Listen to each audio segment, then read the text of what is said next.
Sir आज हाँ शांत हो जाओ। विधायक दल का बैठक होगा, उसके बाद सारा रणनीति तैयार होगा। सर एसआईआर पर क्या होगा? सत्ता पक्ष वाले बोल रहे हैं कि केंद्र सरकार गलत कर रहा है। वो लोग तो हर चीज वो लोग का गलत नजर आ रहा है ना। हाँ हर चीज गलत आ रहा है। दादा, पिछले दिनों आप पे भी कई आरोप लगे कि आपके आदमी को जो है पुलिस ने हथियार के साथ पकड़ा है, संस्थान का माहौल खराब करना चाह रहे थे, क्या कहिएगा दादा? है ना, ये जो आप लोग सुने हैं ना, ये भी आप लोग गलत सुने हैं। नीचे रखो ना। हम संतलवा जाने में सरकार हिल गया, है ना। हम खाली जाने में हमारा हम जिया भी नहीं है, कारण नाम टू, है ना। इसीलिए बहुत कुछ बात निकलेगा, इसीलिए उस बात को दबाने के लिए ही ऐसे हुआ। चलिए, आप भी तो छुट्टी मार गए लगातार, आज पहली बार बोल रहे हो। देखिए कभी कभी मन व्रत रखना होता है ना। मन ना बदल रहा था। मन कैसे बदल गया? ये संघर्ष जो करते हैं ना, वो कभी उसका मन इधर उधर नहीं होता। अच्छा दादा, ये बताइए, गुरु जी की तबीयत बहुत खराब है, आप इतना मानते हैं गुरु जी को? हम अपना दिल से मारांगुरु जाहिर आयोग को हमने प्रार्थना करके नीचे रखो ना।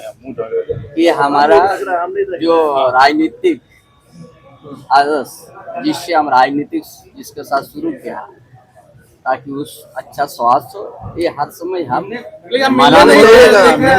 मारांगुरु जाहिर आयोग से प्रार्थना करके हम दुआ करें। ऐसा कभी नहीं हुआ कि आप नहीं बताइए, इतना अच्छा ठीक है, हमारा दिल से उसको मानते हैं। देखिए, उम्मीदें तो कभी कम नहीं होती, उम्मीदें तो काफी हैं, लेकिन सरकार का जो रवैया है काम करने का और जो उनका लक्ष्य दिख रहा है, वो बहुत कुछ समझ में नहीं आता है हम लोगों को। लेकिन हम लोगों को जो विपक्ष का एक रोल बनता है, उसमें हम लोग खरा उतरेंगे और अपनी बातों को मनवाने का पूरा प्रयास करेंगे। क्या मुद्दे हैं इस बार हजारीबाग के रहने वाले हैं जिनको आप सदन में इस बार उठाइएगा? देखिए, हजारीबाग का एक मुद्दा 140 थाना का है, जो पूरे शहर का आज तक रसीद नहीं करता, न किसी का खरीद बिक्री हो रहा है, तो शहर के काफी लोग परेशान हैं। इस तरह से मामला को उलझा दिया गया है कि शहर का पूरा कोई जमीन 140 थाना नंबर जो है वो पूरे हजारीबाग का नहीं कर पा रहा है। अगर आप उसको रोक के दूसरे विभाग को दे रहे हैं तो तब तक नहीं दे, जब तक आप दे नहीं पा रहे हैं तब तक तो जो चल रहा था वो चलते रहना चाहिए था। तो इसी तरह का बहुत सारे मुद्दे हैं। शहर में भी नगर निगम का जो स्थिति है, नरकीय बनी हुई है, हर जगह जल जमाव हो रहा है। हजारीबाग जैसे जगह में जल जमाव होना बहुत ही दुर्भाग्यपूर्ण बात है। प्रकृति ने ऐसा हम लोगों ने वरदान दिया है कि जल जमाव वहां नहीं हो सकता, लेकिन फिर भी आज हजारीबाग का हर गली मोहल्ला देखेंगे पानी से लबालब भरा पड़ा हुआ है। संजीवनी कुटीर को लेकर भी सवाल इस बार रहने वाला है, क्योंकि प्रयास करेंगे, लेकिन हमें नहीं लगता हमारे जो स्वास्थ्य मंत्री उनके कानों में किसी प्रकार का जू रेंगेगा। उनका अगर जो विजन है वो पूरी झारखंड की जनता देख रही है कि वो क्या करने वाले हैं और क्या होगा। कांग्रेस पार्टी से तो हम यही निवेदन करेंगे कि मंत्रालय बदल के किसी दूसरे जिम्मेवार आदमी को मंत्रालय दे। अच्छा, एसआईआर को लेकर के विपक्ष इस बार प्रदर्शन। छोटा सा उदाहरण बताएंगे। रिम्स में एक मशीन खराब हुआ जिसमें स्पाइनल का ऑपरेशन होता है, तो वो 6 महीने से खराब पड़ा हुआ है। आप यूं कहें खराब कर दिया जाता है कि प्राइवेट नर्सिंग होम में सब जाए ऑपरेशन कराएं। इस तरह कहीं न कहीं हर जगह हर विभाग में देखेंगे, कहीं ऑर्थो का मशीन खराब है, कहीं कुछ खराब है। तो मंत्री महोदय को चाहिए उस सब में जाए और देखें कि किस तरह से क्या हो रहा है, कितने मशीनें खराब है, उनका एक बार अब जांच कराना चाहिए था उनको, उनका रिप्लेसमेंट करना चाहिए था। एक बरही के समुदाय केंद्र से आया, डॉक्टर जो है प्राइवेट हॉस्पिटल के लिए जो है रेफर कर दिया था। ये सब भी मुद्दे रहने वाले हैं आप लोग? देखिए, विधानसभा समिति गई हुई थी, मैं हजारीबाग का मुद्दे बता रहा हूँ। एक डॉक्टर थे, डॉक्टर पंकज, जिन्होंने एक पेशेंट को लेके गया कि अब 30,000 रुपया दो, तुमको हम रांची ले जाएंगे, अपने नर्सिंग होम में ठीक कर देंगे। और वहां से उठा के ले आते हैं, गरीब पेशेंट था, और उसको बोलते हैं कि नहीं बीमारी बड़ा है, आपको 1.5 लाख रुपया लगेगा। तो प्रत्येक दिन इस तरह का घटना हो रहा है। प्रत्येक समय, दिन में प्रत्येक समय हर आधे घंटे में दलाली हो रहा है डॉक्टर का। हर जो एक्सरे मशीन है, सब कुछ एकदम इस तरह का कभी स्थिति चरमराई नहीं थी जिस तरह चरमराई थी। अगर स्थिति ठीक रहती तो संजीवनी सेवा कुटीर को नहीं हटाते। हम बातों को हम लोग रखते थे, बात को उजागर करते थे, जिसके चलते किया। सरकार के हर एक विभाग में जहां रोड बन रहा है वो रोड टूट जा रहा है, जो पुल बन रहा है वो धंस जा रहा है।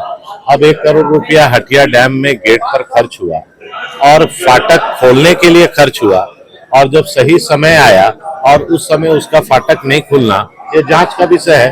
मेरा सरकार से और माननीय मंत्री से मांग होगा, ऐसे जो संवेदक हैं और ऐसे जो पदाधिकारी हैं उन पर कड़ी से कड़ी कार्रवाई करें, ताकि भविष्य में इस तरह की पुनरावृत्ति ना हो। एसआईआर का विरोध 4 तारीख को जो इंडी गठबंधन है हेमंत सोरेन के नेतृत्व में चल रही सरकार करने वाली है। देखिए, ये प्रक्रिया लगातार हर राज्य में होता है और चुनाव आयोग स्वतंत्र संस्था है और अभी आज से 1 महीना तक प्रेस कॉन्फ्रेंस करके चुनाव आयोग ने कहा जिनका नाम छूट गया है वो ऐड करा ले। कांग्रेस पार्टी इसमें राजनीति कर रही है, बांग्लादेशी और रोहिंग्या उसके वोटर है, इसलिए उनका नाम अवैध रूप से जुड़वाना चाह रही है। और जो मर चुके हैं, जिनका स्वर्गवास हो गया है, उनका फर्जी वोट डाल डाल के आदत बना हुआ है, तो गलत ढंग से चुनाव सबका बन जा रहा है। नहीं, देखिए, चुनाव आयोग ने आज प्रकाशित किया है और आपको उसमें किसी का आपत्ति है या किसी का छूटा है, उसको 1 महीने का समय है, आप उसको जुड़वा लीजिए। इसमें कहाँ किसी को राजनीति करने का अवसर है। रॉयल इंडिया में आपका स्वागत है। भारत के सबसे विश्वसनीय सोलर मोटर पंप और MPPT कंट्रोलर निर्माता रॉयल इंडिया का high performance movable trolley solar water pumping system प्रस्तुत है। बेहतर दक्षता के लिए डिजाइन किया गया और आसानी से ले जाने योग्य। सरकारी परियोजनाओं के लिए अनुमोदित देश भर के कॉन्ट्रैक्टर्स और एजेंसियों की पहली पसंद। MNRE द्वारा अनुमोदित, उल प्रमाणित, उद्योग मानकों के अनुरूप स्वदेशी उत्पाद। सार्थक ऊर्जा समाधान के लिए हमारे साथ साझेदारी करें। आज ही संपर्क करें।